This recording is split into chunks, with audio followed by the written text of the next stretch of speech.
একজন ক্রিকেটার যার স্বপ্ন ছিল আইপিএলের মঞ্চে আবারও নিজেকে প্রমাণ করা, হঠাৎ করেই সেই স্বপ্নে ধাক্কা। বোর্ডের এক সিদ্ধান্তে থেমে গেল ক্যারিয়ার, আর সেখান থেকেই শুরু হলো এক অভূতপূর্ব লড়াই। ক্রিকেট মাঠ ছাড়িয়ে এখন লড়াই আদালতে। কেন তাকে এনওসি দেওয়া হলো না? আদৌ কি এটা ন্যায্য সিদ্ধান্ত, নাকি এর পেছনে আছে অন্য কোনো গল্প? শ্রীলঙ্কার তারকা পেসার নুয়ান থুসারার এই বিতর্ক এখন কাঁপাচ্ছে পুরো ক্রিকেট বিশ্বকে। এ নিয়ে বিস্তারিত থাকছে প্রতিবেদনে।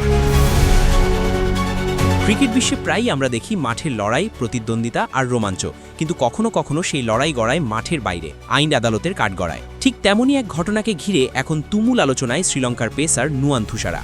আইপিএল বিশ্বের সবচেয়ে জনপ্রিয় ফ্র্যাঞ্চাইজি ক্রিকেট লিগ, যেখানে খেলতে পারা মানেই ক্যারিয়ারের বড় সুযোগ। সেই আইপিএলে খেলার সুযোগ পেয়েও শেষ পর্যন্ত নামতে পারছেন না থুসারা, কারণ শ্রীলঙ্কা ক্রিকেট বোর্ড তাকে দেয়নি প্রয়োজনীয় অনাপত্তিপত্র বা এনওসি। আর এই সিদ্ধান্তের বিরুদ্ধে সরাসরি আইনি পদক্ষেপ নিয়েছেন এই পেসার। প্রতিবেদন অনুযায়ী থুসারা কলম্বো জেলা আদালতে মামলা দায়ের করেছেন। তার অভিযোগ, তাকে অন্যায়ভাবে এনওসি দেওয়া হয়নি, ফলে রয়্যাল চ্যালেঞ্জার্স বেঙ্গালুরুর হয়ে খেলার সুযোগ থেকেও বঞ্চিত হচ্ছেন তিনি। শুধু তাই নয়, মামলায় শ্রীলঙ্কা ক্রিকেট বোর্ডের সভাপতি শাম্মী সিলভা সহ বেশ কয়েকজন কর্মকর্তাকে বিবাদী করা হয়েছে।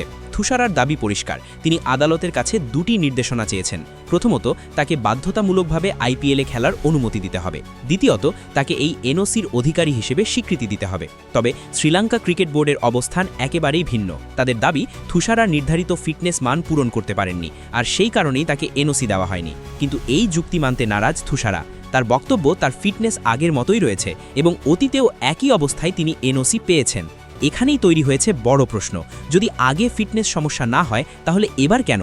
2025 সালে বেঙ্গালুরুর হয়ে শিরোপা জয়ের অংশ ছিলেন থুসারা। তার আগেও 2024 সালে মুম্বাই ইন্ডিয়ান্সের হয়ে খেলেছেন।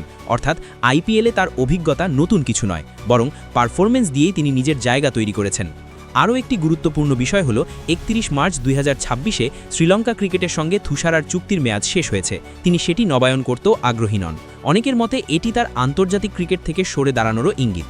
সবচেয়ে বিতর্কিত অভিযোগটি এসেছে এখানেই। থুসারা দাবি করেছেন, তাকে আগেই জানানো হয়েছিল যে ভবিষ্যতে জাতীয় দলে তাকে বিবেচনা করা হবে না। যদি সেটাই সত্যি হয়, তাহলে প্রশ্ন উঠছে, তাকে এনওসি না দেওয়ার যৌক্তিকতা কোথায়?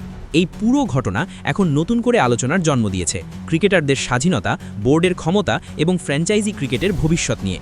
একদিকে বোর্ড বলছে নিয়মের কথা, অন্যদিকে একজন ক্রিকেটার লড়ছেন নিজের ক্যারিয়ার বাঁচাতে। শেষ পর্যন্ত আদালতের রায় কী হবে, সেটাই এখন দেখার বিষয়। তবে একটা ব্যাপার নিশ্চিত, এই ঘটনা ক্রিকেট বিশ্বের জন্য এক নতুন দৃষ্টান্ত হয়ে থাকবে।